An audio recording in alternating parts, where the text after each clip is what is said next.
Good evening, नमस्कार। आपका स्वागत है आपके अपने YouTube channel it's easy to learn 138 पर। हमारा लक्ष्य आपकी तैयारी बेहतर नहीं बेहतरीन हो। आज के इस सेशन में हम पढ़ेंगे भारतीय संविधान की 12 अनुसूचियों और उनसे संबंधित अनुच्छेदों के बारे में। जैसा कि आपको पता है कि मैंने इससे पहले भारत का संवैधानिक विकास, संविधान के विभिन्न स्रोत और भारतीय संविधान के भाग जैसे महत्वपूर्ण टॉपिकों को पढ़ाया है, जो आपको पॉलिटी के प्लेलिस्ट में देखने को मिल जाएंगे। तो उन वीडियोस को भी देखना ना भूलें, क्योंकि आपके एग्जाम में उन टॉपिकों से भी क्वेश्चंस पूछे जाते हैं। तो आइए आज के इस सेशन को शुरू करते हैं। Let's get started. भारतीय संविधान के अनुसूचियों से संबंधित पहला प्रश्न है, भारत के मूल संविधान में कुल कितनी अनुसूचियां थीं? इसका उत्तर है 8 और अब वर्तमान में 12 अनुसूचियां हो गई हैं। दूसरा प्रश्न है, भारतीय संघ में नए राज्य के गठन का प्रावधान किस अनुसूची में किया गया है? इसका उत्तर है प्रथम अनुसूची में। अगला पॉइंट है, भारतीय संविधान की प्रथम अनुसूची राज्य के नाम तथा उसके राज्य क्षेत्र का विवरण प्रदान करती है। यानी कि भारतीय संविधान के प्रथम अनुसूची में राज्यों के नाम तथा उसके राज्य क्षेत्र का विवरण मौजूद है। अगला प्रश्न है, भारतीय संविधान में 9वीं अनुसूची को किस संविधान संशोधन के माध्यम से जोड़ा गया? इसका उत्तर है प्रथम संविधान संशोधन, जो कि वर्ष 1951 में किया गया था। अगला प्रश्न है, भारत के संविधान की किस अनुसूची में विभिन्न राज्यों में अनुसूचित क्षेत्रों के प्रशासन और नियंत्रण के लिए विशेष उपबंध हैं? इसका उत्तर है 5वीं अनुसूची में। अगला प्रश्न है, सरकारों द्वारा शुल्क एवं कर लगाने का अधिकार संविधान की किस अनुसूची में उल्लेखित है? इसका उत्तर है 7वीं अनुसूची में। अगला प्रश्न है, राज्य भूमि सुधार अधिनियम को संवैधानिक सुरक्षा प्रदान करने हेतु इसे किस अनुसूची में सम्मिलित किया गया है? इसका उत्तर है 9वीं अनुसूची में। अगला पॉइंट है, 10वीं अनुसूची को 52वें संविधान संशोधन अधिनियम 1985 के द्वारा संविधान में जोड़ा गया था तथा 91वें संविधान संशोधन अधिनियम 2003 द्वारा इसमें संशोधन किया गया। इसे दल बदल विरोधी कानून यानी कि एंटी डिफेक्शन लॉ भी कहा जाता है। अगला पॉइंट है, अंग्रेजी भारत में बोली जाने वाली एक प्रमुख भाषा है, परंतु इसे संविधान की 8वीं अनुसूची में शामिल नहीं किया गया है। आइए अब सेशन में पढ़ते हैं अनुसूची, उससे संबंधित विषय और उससे संबंधित अनुच्छेदों के बारे में। पहली अनुसूची का विषय है राज्यों, संघ राज्य क्षेत्रों के नाम एवं उनकी सीमाओं से संबंधित, जिससे संबंधित अनुच्छेद हैं अनुच्छेद 1 तथा अनुच्छेद 4। आइए जानते हैं कि अनुच्छेद 1 और अनुच्छेद 4 में क्या क्या प्रावधान है। अनुच्छेद 1 में कहा गया है कि इंडिया यानी कि भारत राज्यों का एक संघ होगा, जबकि अनुच्छेद 4 में यह उपबंध है कि अनुच्छेद 2 और 3 के तहत बनाए गए कानून जैसे नए राज्यों के निर्माण या सीमा परिवर्तन के लिए पहली और चौथी अनुसूची में किए गए संशोधन को अनुच्छेद 368 के तहत संविधान संशोधन नहीं माना जाएगा। इसका मतलब है कि संसद ऐसे बदलाव साधारण बहुमत से कर सकती है। भारतीय संविधान की दूसरी अनुसूची, जिससे संबंधित विषय है राष्ट्रपति, राज्यपाल, लोकसभा या राज्य विधानसभाओं के अध्यक्ष और उपाध्यक्ष, राज्यसभा, राज्य विधान परिषदों के सभापति और उपसभापति, सर्वोच्च न्यायालय या उच्च न्यायालय के न्यायाधीश, भारत के नियंत्रक एवं महालेखा परीक्षक पदाधिकारियों के वेतन, भत्तों तथा पेंशन आदि से जुड़े प्रावधान।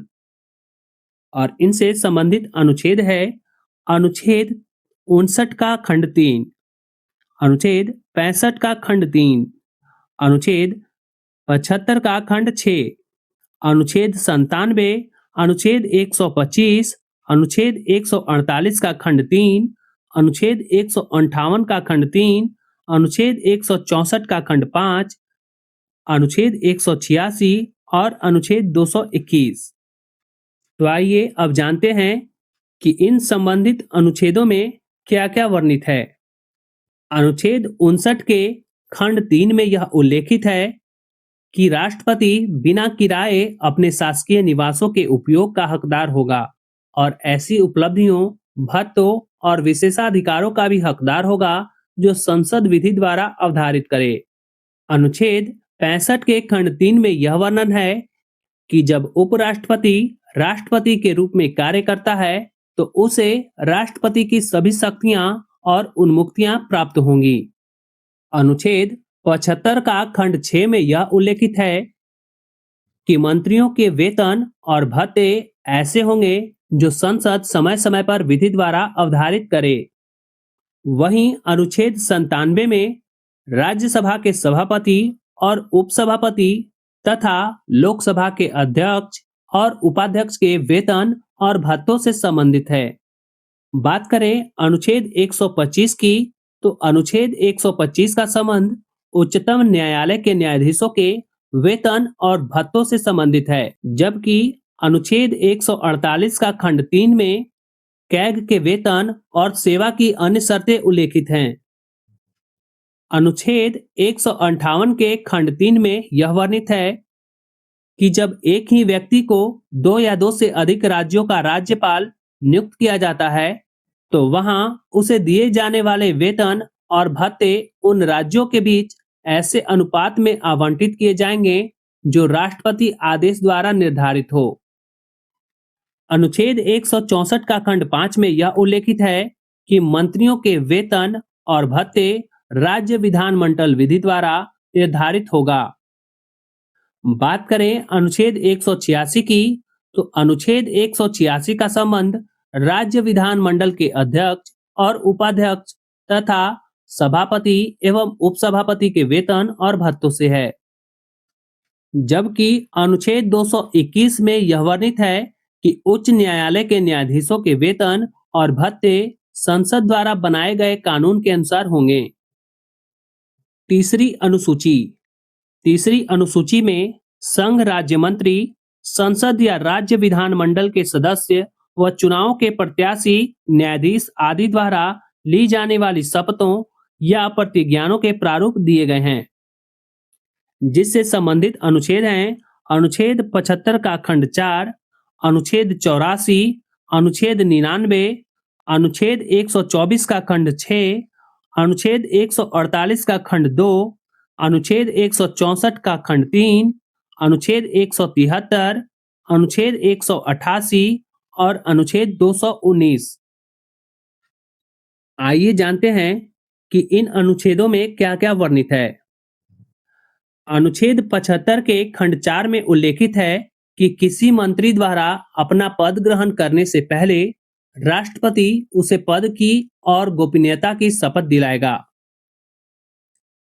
वहीं अनुच्छेद 84 में संसद की सदस्यता के लिए योग्यताओं का वर्णन किया गया है, जबकि अनुच्छेद 99 का संबंध संसद के सदस्यों द्वारा लिए जाने वाले शपथ से है। बात करें अनुच्छेद 124 के खंड 6 की, तो इसमें उच्चतम न्यायालय के न्यायाधीश के शपथ ग्रहण की बात कही गई है, जबकि अनुच्छेद 148 के खंड 2 में कैग के शपथ ग्रहण की चर्चा की गई है। वहीं अनुच्छेद 164 के खंड 3 में यह उल्लेखित है कि किसी राज्य स्तरीय मंत्री को राज्यपाल शपथ दिलाएगा। अनुच्छेद 173 का संबंध राज्य के विधानमंडल की सदस्यता के लिए योग्यता से है, जबकि अनुच्छेद 188 का संबंध राज्य के विधानमंडल के सदस्यों के शपथ ग्रहण से है। बात करें आखिरी अनुच्छेद 219 का संबंध उच्च न्यायालय के न्यायाधीशों के शपथ ग्रहण से है, और आप मुझे कमेंट में इस सवाल का उत्तर दें कि इन्हें शपथ कौन दिलाता है, यानी कि उच्च न्यायालय के न्यायाधीशों को शपथ कौन दिलाता है। आइए अब बढ़ते हैं संविधान के अगले अनुसूची की ओर। चौथी अनुसूची से संबंधित विषय है राज्यों और संघ राज्य क्षेत्रों के लिए राज्यसभा में स्थानों का आवंटन से। जिससे संबंधित अनुच्छेद है अनुच्छेद 4 का खंड 1 और अनुच्छेद 80 का खंड 2। अनुच्छेद 4 के खंड 1 तथा अनुच्छेद 80 के खंड 2 का संबंध राज्यसभा में राज्यों और संघ राज्य क्षेत्रों के प्रतिनिधियों द्वारा भरी जाने वाली सीटों के आवंटन से है। आइए जानते हैं पांचवी अनुसूची के बारे में। पांचवी अनुसूची का विषय है अनुसूचित क्षेत्रों व जनजातियों के प्रशासन तथा नियंत्रण से जुड़े प्रावधान से, जिसका उल्लेख अनुच्छेद 244 के खंड 1 में किया गया है। तो आइए जानते हैं कि अनुच्छेद 244 के खंड 1 में क्या वर्णित है। अनुच्छेद 244 के खंड 1 का संबंध असम, मेघालय, त्रिपुरा और मिजोरम को छोड़कर अनुसूचित क्षेत्रों व जनजातियों के प्रशासन तथा नियंत्रण से जुड़े प्रावधानों से है। छठी अनुसूची। छठी अनुसूची से संबंधित विषय है असम, मेघालय, त्रिपुरा और मिजोरम राज्यों के जनजातीय क्षेत्रों के प्रशासन से संबंधित उपबंध से, जिसका उल्लेख अनुच्छेद 244 के खंड 2 एवं अनुच्छेद 275 के खंड 1 में उल्लेखित है। जहां अनुच्छेद 275 के खंड 1 का संबंध संघ द्वारा कुछ राज्यों को सहायता अनुदान देने से है, यानी कि असम, मेघालय, त्रिपुरा और मिजोरम राज्यों के अनुदान देने से। सातवीं अनुसूची। सातवीं अनुसूची में संघ सूची, राज्य सूची तथा समवर्ती सूची में शामिल विषयों की चर्चा की गई है, जो कि अनुच्छेद 246 में उल्लेखित है। आठवीं अनुसूची।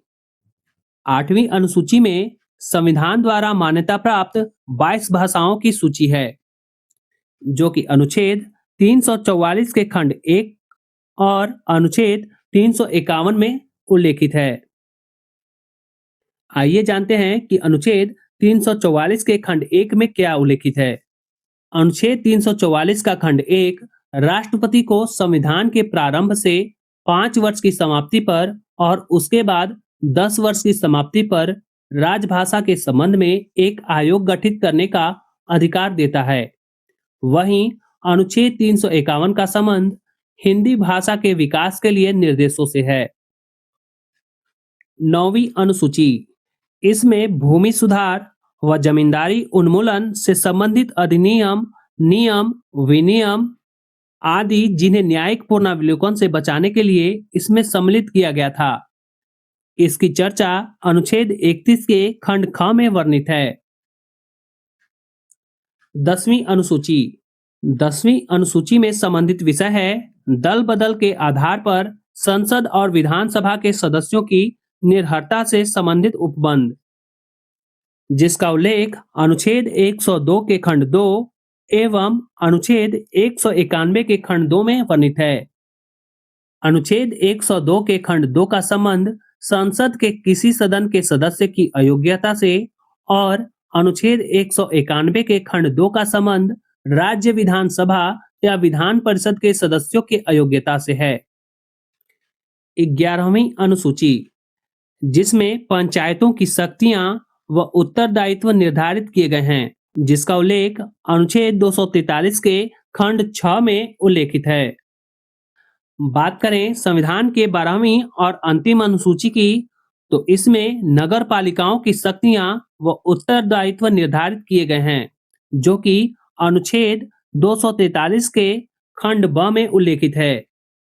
दोस्तों ध्यान दीजिएगा कि 8वीं अनुसूची में सिंधी भाषा 21वें संविधान संशोधन अधिनियम 1967 द्वारा जोड़ी गई थी। Thank you so much for watching this video till the end. अगर आज का ये सेशन आपको यूजफुल लगा हो तो वीडियो को लाइक शेयर करना ना भूलें, ताकि और भी स्टूडेंट्स आपके तरह कम समय में बेहतरीन तैयारी कर सकें। साथ ही पॉलिटी की तैयारी टॉपिक वाइज करने के लिए हमारे channel it's easy to learn 138 को सब्सक्राइब कर बेल आइकन को ऑल नोटिफिकेशन पर जरूर सेट कर लें, ताकि किसी भी इम्पोर्टेंट टॉपिक की वीडियो आपसे मिस ना हो। फिर मिलूंगा एक और महत्वपूर्ण टॉपिक के सेशन के साथ। तब तक के लिए स्टे हेल्दी, बी पॉजिटिव। जय हिंद, शुभ रात्रि, धन्यवाद।